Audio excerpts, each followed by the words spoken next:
Welcome back to Fair's Fair review of 3 loosely connected storylines for some reason in the same show.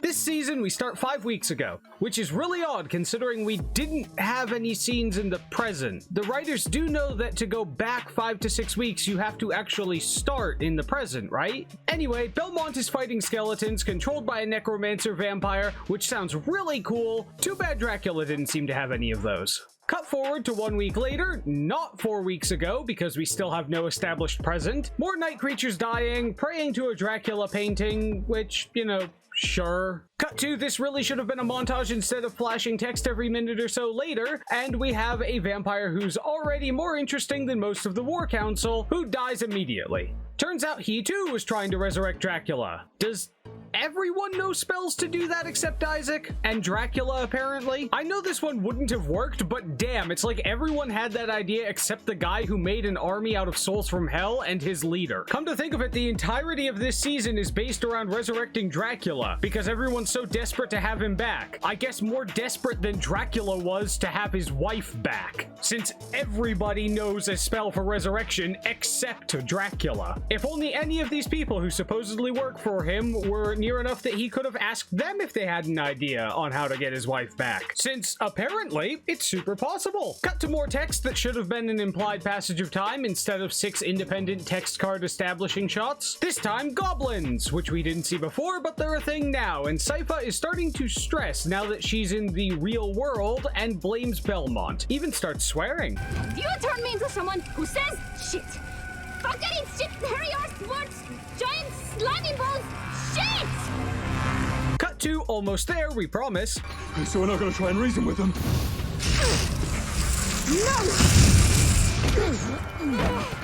They were going to murder children!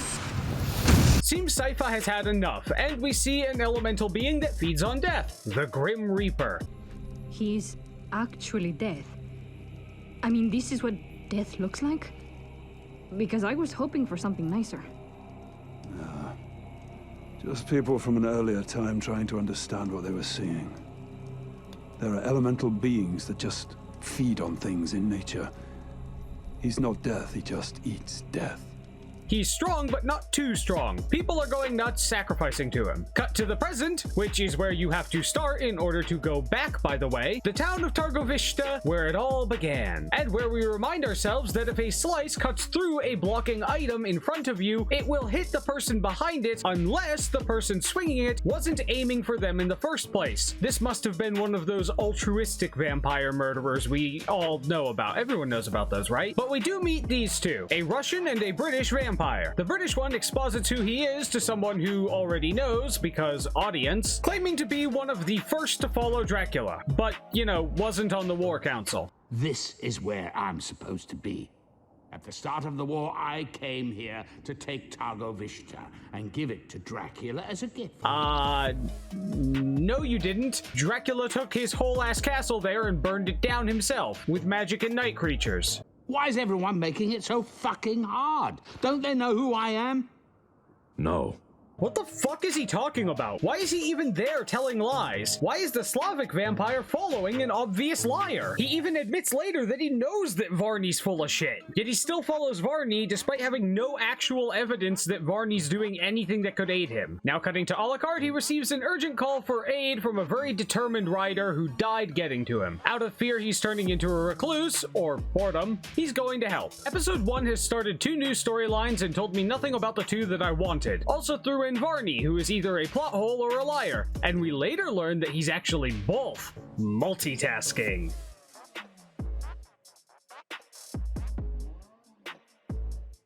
Episode 2 starts on Hector as a very posh pet, though it's the subtle ways he acts that frame his discontent. He opened all the curtains in the library, so at the very least he can pretend to be free in the library now that it's full of sunlight. He also hides a small stone with a symbol on it in a crack in the wall. No words, no text, just atmosphere, music, and actions.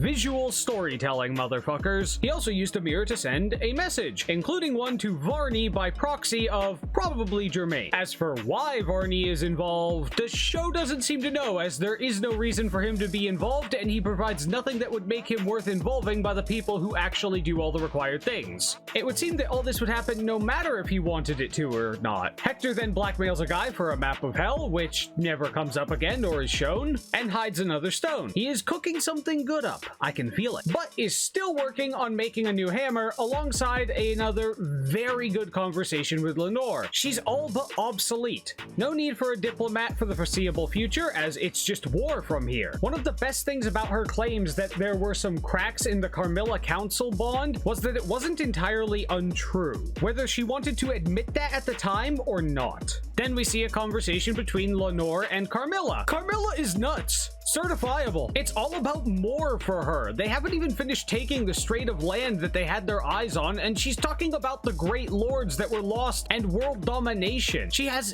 deep scarring from her past and is blindly, frantically bulldozing forward with absolutely zero ways she could hold a global empire. The seams on the council are being pulled, and Carmilla is rapidly approaching madness levels of ambition, though she does still have her anti-man paranoid wits about her and warns Lenore not to underestimate Hector, and she happens to be right. She's just missing perspective on her own council because of it. This outlines a very interesting flaw. No one ever seems to have called Carmilla on her insanity. Her council always just made her dreams work and never really made it her problem. So now Carmilla, fueled by being enabled for her entire life, is making her over-ambition everyone else's problem. Back to Trevor and Sypha walking into someone else's ambush, learning about a secret group of rebel guards guarding the royal family, though something seems up. Another of her group had a small glowing stone on him. Luckily, he happened to be the one of her group that died there that Trevor decided to search. Who knows what that's about? Maybe it'll be important later. Also, she says she can't take them back there until she knows they can be trusted, which is a massive red flag because they killed Dracula, you bitch! His last name is Belmont, and he even has the crest. They were fighting the night creatures before you even showed up, but, you know, whatever. That couldn't be a bigger red flag if she had asked what their sign was. Also, the Morning Star didn't explode on most of the hits in that fight, so I guess as a magic weapon, he can choose not to have it do that. Episode 3 starts with Isaac's night creature that talks good, asking about what they're doing there. Isaac had them bury most of the dead, and says they deserve it as they were victims. Also, most of them were too degraded to be turned. He also claims that his purpose is to pull creatures out of hell to make their penance as his tools, yet seems to believe that both them and the night creatures can act outside of such roles. His own night creature notes that he's changed, and he has, but he's still focusing on revenge, sort of. Despite the fact that he no longer believes in the reasons he was following Dracula for, he still wants to seek out Hector. Though it's important to note that had he not been betrayed, Isaac would have continued a genocide that he no longer seems to think was justified. He is far too reflective a character to not understand that his reasons for revenge no longer make sense with his moral stances. This gets followed through later on with a bit of a fake out, and is beautiful in how he delays the invasion because he's mulling over his actual reasons for why he's doing it. If you watch season 4 for anything, conversations like that are really quite good. Even the night creature gets relatable characterization and humanization. Who's a pretty girl then? Who's a pretty girl? What are you looking at? He told us to place possessions to aid later identification if need be. I needed to see if it still worked. Isaac walks away to talk to himself about how he's changed. Then Varney calls him on the mirror to ask for help resurrecting Dracula, knows that Dracula wanted extinction, and even uses that word. Yet Dracula said that Isaac was the only one he told. You, Isaac, are the only one I've told the truth to. Not sure why this isn't a red flag to anyone. You'd think Ratko would be against starving to death. Isaac says he'll think about helping after his own work is done. Now that he has discovered his own agency, he doesn't want to join that campaign. He has his own mission, but revenge isn't his mission. That's important to note. It's a remnant of Dracula's, a system he no longer supports. No wonder he's taking his time on his own thing of rebuilding the city. Some part of him must realize that he no longer hates the loss of the hand that he chose to work under. He wants to think of how to confront Hector. This scene is another great example of Varney being in the show, yet failing to have any effect on the plot. Moving on to Marana and Striga, they have another important talk. They've been out touring for weeks and have barely touched the turf they want to control. And the task is near impossible. Now away from their dreamer and seeing the logistics, the issues are clear. Even with the forces, the delay from command would be insane. Reaction would take months from one end to the other. Marana also points out that humans aren't as easy to farm as pigs. They're clever, they fight well, they use tactics, they have effective tools. Even taking that area would result in a huge war that may very well never end. By the time you get to one end, you'd have to fight your way back because you lost control of what you took. And while she sees humans as lower on the food chain, she's not a fan of all that suffering for an empire they likely can't even hold. Meanwhile, last episode we saw Carmilla making even more extravagant plans, just in case they weren't convinced she's crazy yet. Then humans attack at dawn, and Striga has to break out the day armor. She gets a super badass scene and then realizes that these were nobody farmers. They did so much damage, they all died, and they picked a fight they couldn't win. The war would never end, and they'd kill all their food in the process of trying. Punctuating their conversation of realization, Carmilla calls them home as it begins. Then we cut back to the less related story of Targovishta and Belmont being a fucking savage. But we have important matters to discuss. Saving the city, restoring the throne, imposing order. We have important matters to discuss too. In the meantime, we're going to take a good long look at how you failed to do any of that so far. And whether we're going to choose to help you. Actually fucking ratioed her ass like she was an NFT account. Not trusting the only Belmont and getting hard roasted has to suck. Also, that magic stone fits in the magic dagger that they found before, and I'm still not sure what that's all about. The hint hint plot twist technique is strong with this one.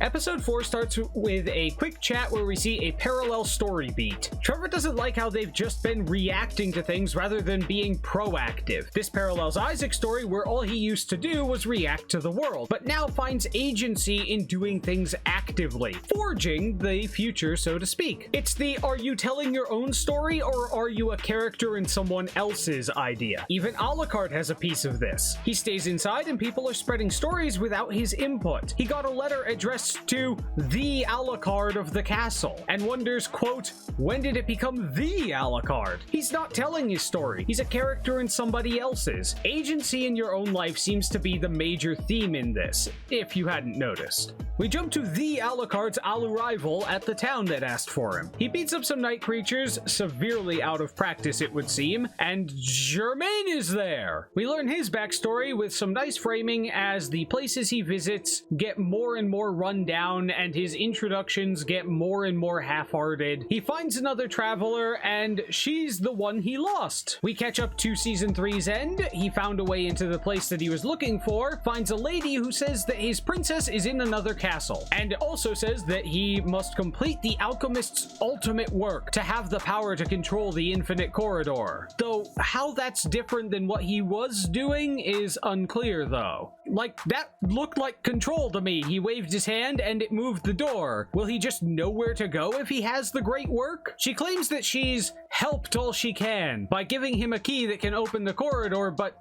has she? If she has the great Erebus great work, then shouldn't she know where he needs to go? If she can control it, why can't she just bring him there to the one he's looking for, then go back? If she really does wander like a goddess, her words, then it should be easy. Germain should know that she's either full of shit about that being all she can do, and it's really all she will do, so why doesn't he question this obvious nonsense? Oh, right, the script. But yeah, she wants him to combine Dracula's Dracula's soul and his wife's to make the ultimate work that can let him control the corridor so long as you don't help a guy wearing more than 2 rings, I guess. Then we cut back to another flashback that should have followed his and Belmont's cuts in jump forwards to show us where we are at the start of the season, instead of making us backtrack again in Alucard's story. So I guess he's going to bring back Drac, to make his infinite steering wheel that doesn't work for other people if their name starts with G. And in doing this, he's become more desperate. He has sacrificed his morals for it, becoming obsessed, the tunnel-visioned person I suspected he might have been last season. Even supposedly working with Varney, I was totally one of Dracula's BFFs, please believe me, the vampire. Not sure how though. Varney doesn't seem to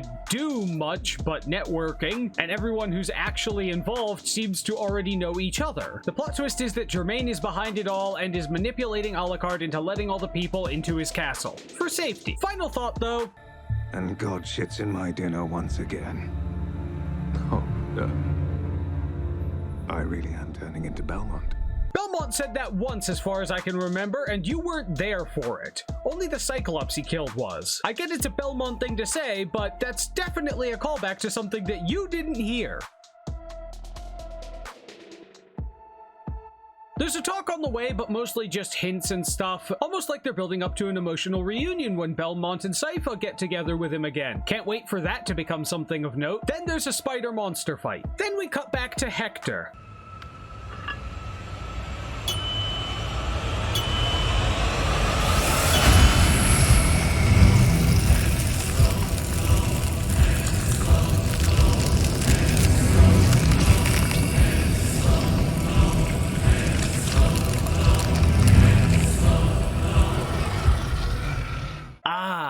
Music really can make the scene. Blasphemy never felt so good to watch. Next. Can I just say that I find this whole blasphemous process disgusting? Why are you sitting there watching it? Because I want to hate it properly. Lenore then confides in Hector. The reason the Sisterhood of Pointy Teeth has lasted so long, so stable, is because they never overreached. Now they are, and Carmilla wants even more, but Hector is getting smart. Spending enough time with a politician and you'll pick up a few things, like how to tweak a button. She promised me that was her plan, and then she was left alone, and then I made her angry, and she showed me her maps. I think she lied to me. Just the way Dracula lied to me. Hard, clear, and unavoidable manipulation with one phrase. Those words will live in her head rent-free, and even she knows that there's nothing she can do about it. Because he's right. Cut to Alucard and fodder for a fight. After, of course, the night creatures politely wait for the heroic speech to end. By the way, the dog dies. Horribly. Anyway, there's more soulful dialogue while they walk an undisclosed distance toward his castle, broken up by some of the least interesting fights I've seen in this show. The enemies keep pausing, and he has a shield. Why risk going in when your magic sword can fight them solo while you stand back? The sword clearly isn't taking damage, so why risk yourself at all? I suppose it's better than last time's side quest for him, but not by much. Though the whole attack is a play to make it seem like they're resisting. Germain needs these people to make it to the castle. This does not excuse the waiting, however, because if the enemy's waiting was canon, then someone should have pointed out it was sus. Back to Belmont and Sypha. Sypha has some self-reflection on how she got caught up in the action and starts helping the townspeople organize, even chastising the royal guard for demanding food. She makes a really good point. Take food from an unorganized kingdom and the king and queen will be rolling over bones with no one to grow the food. The royals need to help the people when things go to shit for them. Continue to pull from them while providing nothing and you'll drive the whole kingdom into the ground.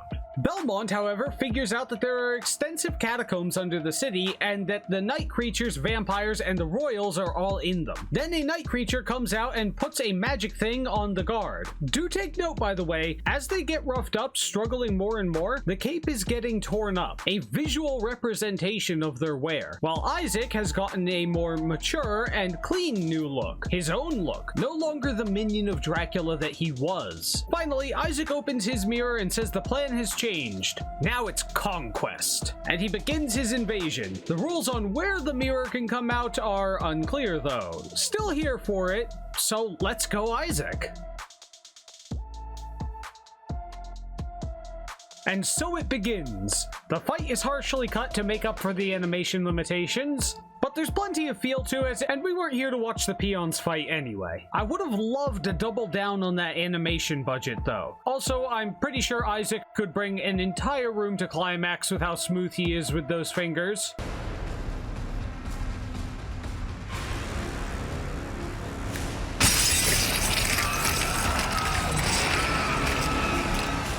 Oh look, he just did. Hector and Isaac finally meet, and the payoff of both of their maturations of ideals is just so fucking good that I can't show you because the two gods would kill another fair prime, and we're honestly dying faster than we're being made at this point. Then Hector gets out of the curse ring the way anyone with thoughts would think to do. Bit weird the vampires didn't think of that. Isaac then uses the stones that Hector set up to face Carmilla, which is very cool to watch. Easy force field tunnel. Carmilla seems a tad upset about it though. And this whole final sequence is beautiful. The way Carmilla is getting frenzied, Isaac climbing a river of blood, all good. This world belongs to me. Because the likes of you never knew what to do with it. I am not sure that is the point of having a world. So you've personally come to Styria to kill me. Is that it? I think the world would be a better place without you, yes. You can't be trusted. I would always fear you and your ambitions. So yes, I'm very much afraid I have to kill you. Two people who gained agency. She used it to take for herself and destroy, but never felt full or happy. He used it to take for others and found happiness in that. Improving the world rather than just taking pieces of it from other people. Their moral and physical clash are very well aligned. Throughout the fight, she becomes more and more brutal, violently chaotic, and Isaac seems to be having an easier time predicting and dodging as he wears her down. He is the reasonable calm one this time, and she has become the, how did she put it? Insane old man? Her becoming the thing she spat about is just the end I'd expect for her, and her spite just wouldn't even let her lose even if she died. I am Camilla of Styria, and fuck you! I win.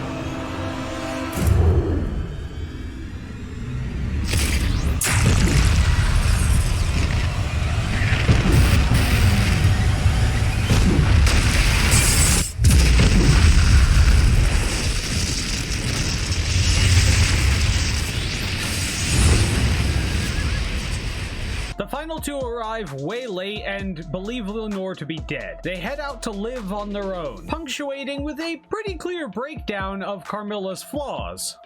Vampires always have plans, don't we? Maybe it's just in our nature to overreach, grasp it too much at once, try to drink everything. Maybe that's why in the end, we win all the battles, but always lose the war. Little on the nose, but okay. We then end on Isaac talking to Hector about their newfound agency, clarifying that he no longer wants Dracula back and doesn't think Dracula would want it anyway, focusing instead on the future, something he had never done before, something he believes Dracula had stopped doing even before his wife died, and something that we saw Alucard swerve away from. We start with Varney the Boastful Dinosaur and Ratko. Ratko pulled a divining device from a fallen soldier who was wearing it as a talisman. What a surprisingly important plot device we never saw acquired. But I guess the pin was a tracking device, and of course Venkman decides it was his idea. Yeah, 100% he made up everything that came out of his mouth. They have a disagreement on what fighting is for. Ratko seems to want humans domesticated, but Varney said he was for Dracula's extermination plan. So why is Ratko following him? He's too smart to not know that Varney isn't actually doing anything towards that. I am entirely fucking finished with propping up your delusional bullshit just to get things done. You're a joke. You're a shallow criminal who somehow wormed your way into Dracula's circle 100 years ago. He sent you all the way out here, to the city he'd already burned. How useful did he really think you are? Congratulations to Varney. I know you like accolades, so here's your reward. You are the worst written character in the whole series, and it only gets worse with this twist. Cut to Trevor and Sypha. They've done a bang-up job of doing the guard's job of organizing the people and now demand to be taken to the underground court. And then the guard decides, all on her own of course, to take them to meet the court, and reminds them to know their place. I'm glad she dies. Pathetically. Then we cut to the castle where the citizens were brought by the Alucard, only to see the Germain putting in a sigil just like the one from the town before. Good to know that story had something to do with the ending. Still don't know why Alucard couldn't be depressed just because he's lonely instead of because of the twin arc, but Germain signals the vampires to come. Turns out communication mirrors are super common. Cut back to Sypha Belmont on their way to the court. While there, Belmont finds another powerful artifact that defies the laws of physics just so he can move it around because it has one of the most inconvenient designs I've ever seen. Luckily, it also happens to be something he read about as a kid. Too bad there's absolutely no way I could believe this was more of a threat to someone else than it was to the wielder. Luckily, it's magic, so he can wield it without dying. But they supposedly have a lot of cool weapons and such. So Belmont goes to ask the royals why they don't use the anti-monster weapons to stop the monsters attacking them. And da-da-da-da, behold the Oh. That would explain the poor leadership. The guard insists that they will wake and they don't need to be put to rest, clinging to the idea of a family in a city in a country that has already died. They even have a river of fresh holy water to keep the vampires out.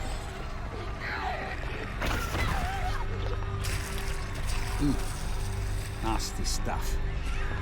What a fucking moron. They were magicians. Yeah, kinda hard to cast a spell while dead, lady. During Sypha's conversation with the guard before the invasion of the vampires, Belmont seems to be collecting bits of magic things that I'm sure will matter later. But the vampires arrived, no doubt hugely deterred by the river of holy water.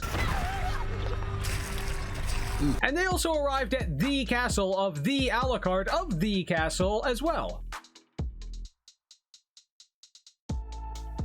Episode 8 starts with Ratko killing his way through the super important court, while Varney is there, looking for a transmission mirror that Hector told Germain to tell him is probably there, otherwise he wouldn't be able to show up at the end of the plot that he had absolutely no involvement in. Also, that means, very importantly, he was at Targovishta before he knew that there was a transmission mirror there. We then see Germain using runes to collect souls to cast a summon, and we also see Alucard's sword being used independently from him, which he should have been doing more. But he tells the archers to fire and wait, sorry, you had archers this whole time and you're just now firing after they're already killing you? Archers should be firing before the enemy is in melee range. Also, I'll just assume no one can see this, as the souls flying out of the dead and into the castle would definitely be noticeable. Oh, except they do later. Never mind. They follow the trail of souls that they never saw until now, but also should have been gone by now, as all of them have been inside,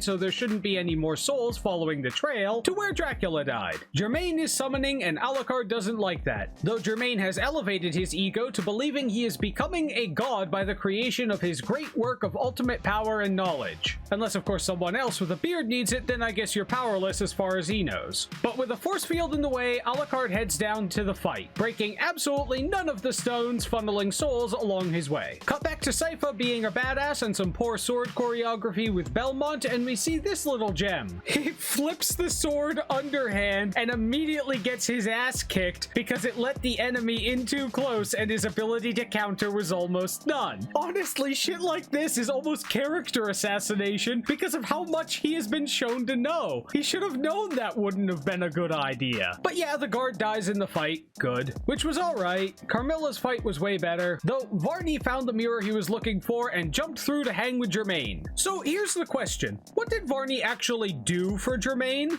I'll forgive him calling himself a benefactor, as I've already figured out that he doesn't know what the words he's using mean, but why was he involved at all? He's done nothing for the plan other than draw attention to it, followed by bringing a mage and the greatest monster hunter ever, who also happened to be 2/3 of the people who killed Dracula the first time, right to the resurrection. He is a character excuse for Belmont and Sypha to show up at the castle, yet his involvement from the start makes no sense, as he was not part of have anything involved in making the resurrection happen. Yet people keep acting like he did. Did the writers forget to have the main antagonist involved in a meaningful way?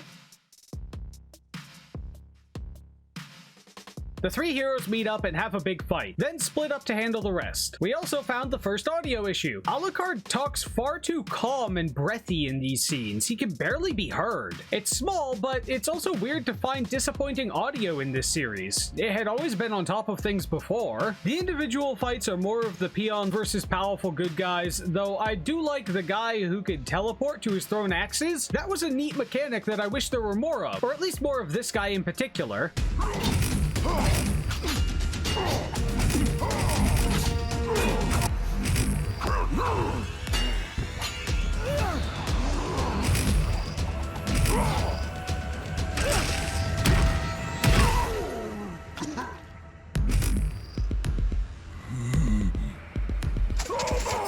Then we learn Varney's true form. Your death. Death itself? Death! So let's ask this. Why involve Belmont if you, as orchestrator, know that there isn't anything for you at Targovishta? Why reveal your form now and put it all at risk, after even telling the man that you need to do something that he won't get what he wants out of it? So do it. Finish it. It'll be fun.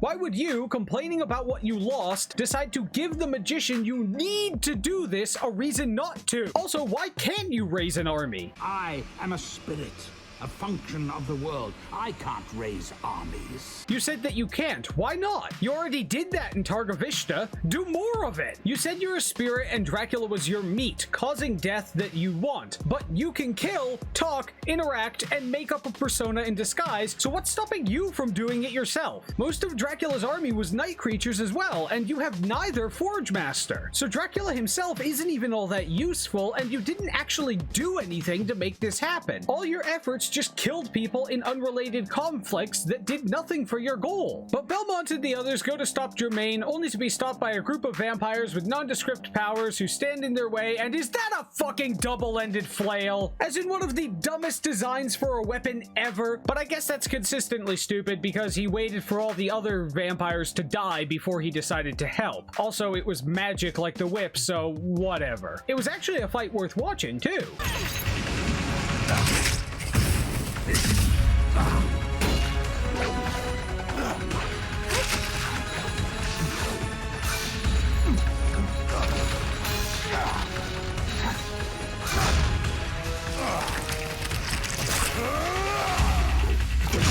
Still a stupid man though, because he let all of his allies die before he got involved. After all, the 4v3 was lost, so I can see how you would have much better odds being the 1 against the 3 who just beat your 4. Drac and Wife are put in the body of a horrifying display of amoral use of magic, but I can't actually show you this as there is at least one female titty, and the animation moves so much that censoring it for YouTube would be a hassle, so imagine it. Germain, realizing that he's not getting what he wants anyway and doesn't want Dracula resurrected, sets up the kill so Belmont can stop it.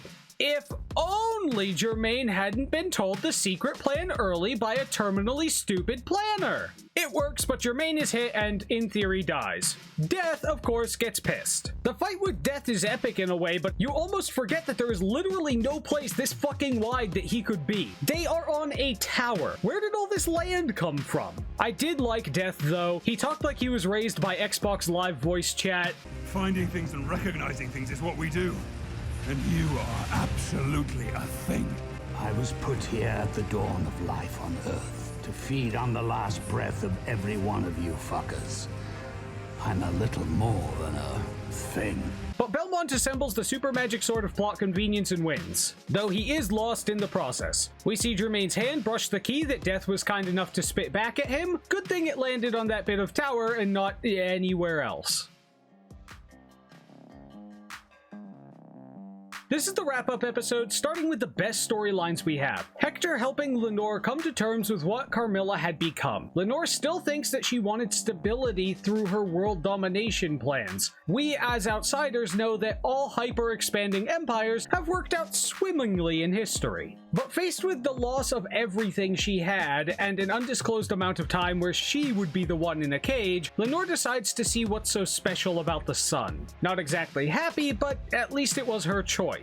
Alucard and his new waifu talk about her staying and his growth. Then Sypha decides to leave to be with her people as she is pregnant, but they convince her to stay and help found the village of Belmont. But what is this? A lone rider? For those of you who've seen a movie before, you know it's Trevor. But yeah, Germaine corridored him out, and they still feel human in their dialogue. Apparently the dagger was made by a mad wizard who wanted to murder-suicide God. So surviving is a real bonus. The scene ends with Sypha saying, "I think we finally won." Absolute wonderful luck that they managed to happen upon a murder-suicide dagger designed to kill a god. So we cut to Lisa and Vlad Tepes, checking in at an inn. And before you ask, no, even they don't know how they lived, got their own bodies, or got to where they are. They decide to let Alucard have his closure and move far away. I'm sure it has nothing to do with the fact that the rest of the world would never forgive him for what he did. Hell, Twitter will hound people for years over a single insensitive tweet. The human race is all about forgiveness until it's their turn to forgive. Speaking of which, his wife seems oddly okay with him killing thousands of people, almost killing their son and destabilizing an entire section of Europe. Maybe we missed some development while they were in hell, but I still feel like he got off easy. To start, sound. Alucard had exactly one tone. It's weird and a tad quiet in times. Otherwise, it didn't seem any worse or better than before. Though admittedly, I was trying to wrap my head around the plot. If you liked it before, you'll like the sound design now. Complementing the sound, we have animation. I can't be the only one who felt like the frames were dropping. It's cut up a lot, and the fights are not great on choreography. They had some real bangers though, so I know they can do better, but if it was a time or a money issue, I don't care. Use more of the required one to elevate the rest to the level of your best fights. Also, hire a continuity consultant, all that cutting around, and it was still clear that you didn't actually care about the terrain. That's part of choreography too. Also, add magic armor for believability to your extreme survivability of human characters. But that's part storytelling, not just animation. And remember, Netflix is slashing animation on their platform because they need more money for disappointing live-action adaptations and disposable trash dramas. Because that'll stop their stock market freefall. The strong suit was characters though. Germaine was a bit weak as he, really should have been smarter, but his drive pushing him further and further made him rather desperate. He hit a breaking point after having to work so hard to get people to help and so many refusing him. The turning point in his ability to push past his morals was here. Just give it to me!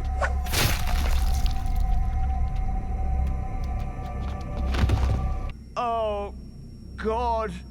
Oh, God. Why didn't you just... Why couldn't you just help me?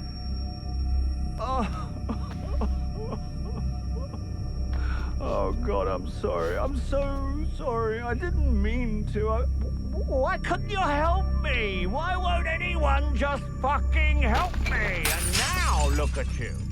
Now look at me. I would have liked to see him fail, realize he was tricked, and done the right thing as he died, rather than be told he was tricked, it never would have worked, and have all reason to not stop removed by the very person who needed him to finish. It's not much of an impressive turnaround if there wasn't any real choice in it.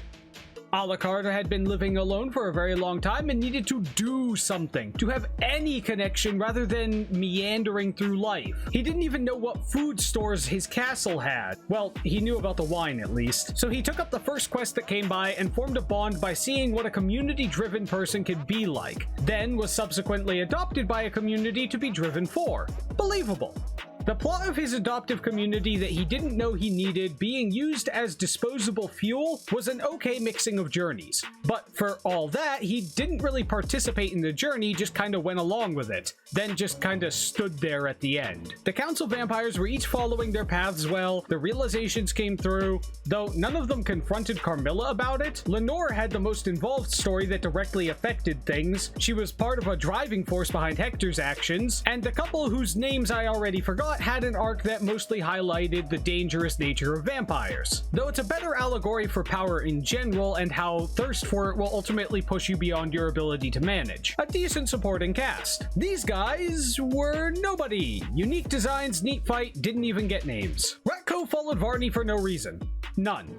Varney had shown no sign that he was part of the resurrection because he wasn't, and then he fucked it up, so there really doesn't seem to be any reason considering he knows Varney's story is bullshit. Belmont and Sypha have been broken on the illusion of adventure and have gotten into a rut of just reacting to others. Then they make their own actions and find the secret of the underground court. Then reacted to Varney and Ratko's attack, reacted to Varney going through the mirror, reacted to the fight they were now in, then reacted to Germaine and Death's summoning. So much for proactive, though the collection of the dagger parts was proactive as a precaution that they didn't know they would need, and they did make a more forward-focused community in the process. All in all, successful journeys. Isaac had a whole ass journey through both seasons that was great. He found a desire for himself and a desire to live, from Dracula's pawn to the desire for an army. Then he meets the different facets of people, good and bad, learns that his perspective is flawed, speaks to a soul from hell that thanks him for a second lease at life, finds someone who used their power to live and regrets not being able to save anyone, fights a foe who used power only to steal and control, then recognizes how he's removed an evil from the world, feeling pride in doing a thing by his own hand that made the world better. He starts to make his own choices, no longer the tool, but the wielder. 10 out of 10, some of my bias is in there, but I don't care, his arc was fucking great. A tad coincidental with the mage, but I mentioned that last time. Hector was also quite good. He started season 2 believing that humans should be controlled, assuming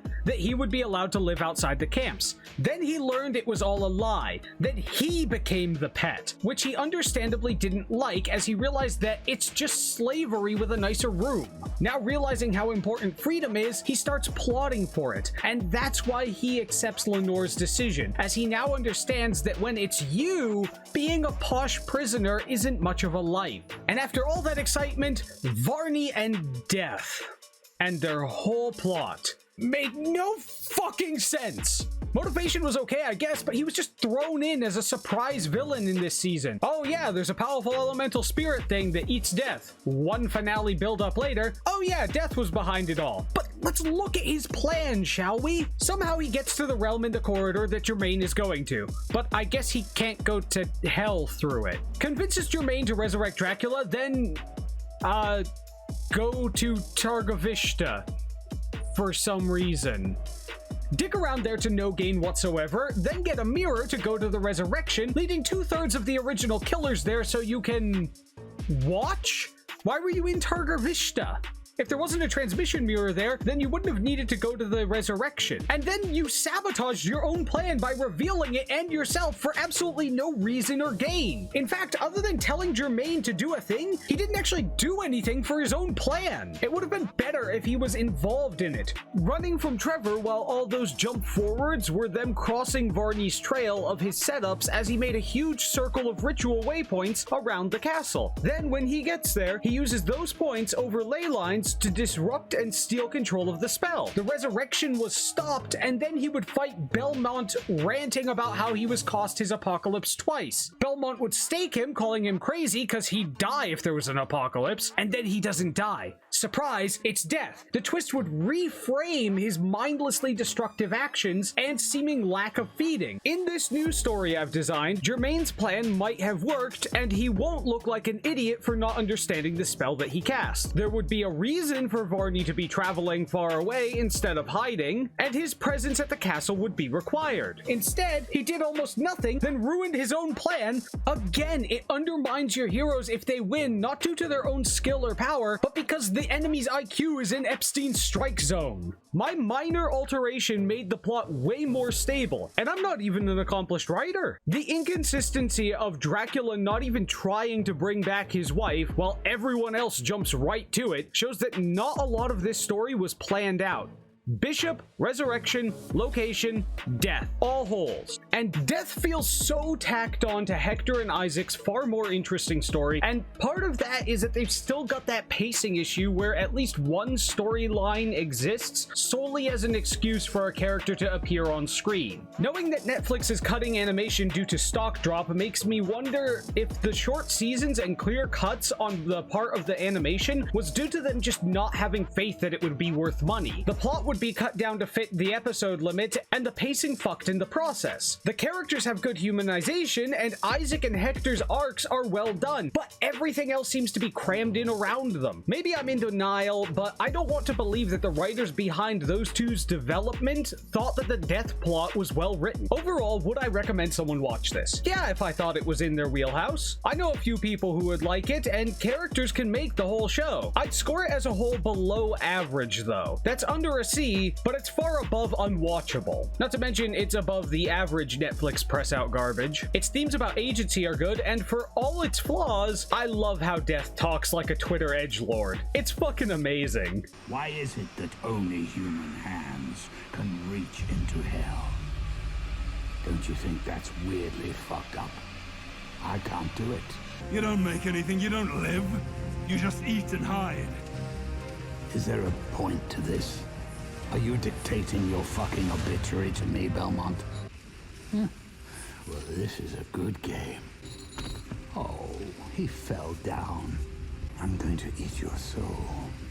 Shit it out and use it to smother your fucking girlfriend to death. Though it retroactively makes season 2 look worse because everyone and their brother knows some form of resurrection for Dracula, yet that just never occurred to him for his wife. But let me know if you liked it. More? Less? Are you just glad I'm making different content now that that's done? Let me know in the comments as you like, share, subscribe, follow me on Twitter if you'd like, or if you think I'm horribly wrong and slaughtering the world makes much more sense than bringing back your wife. You can also go down to the comments to be entertainingly angry.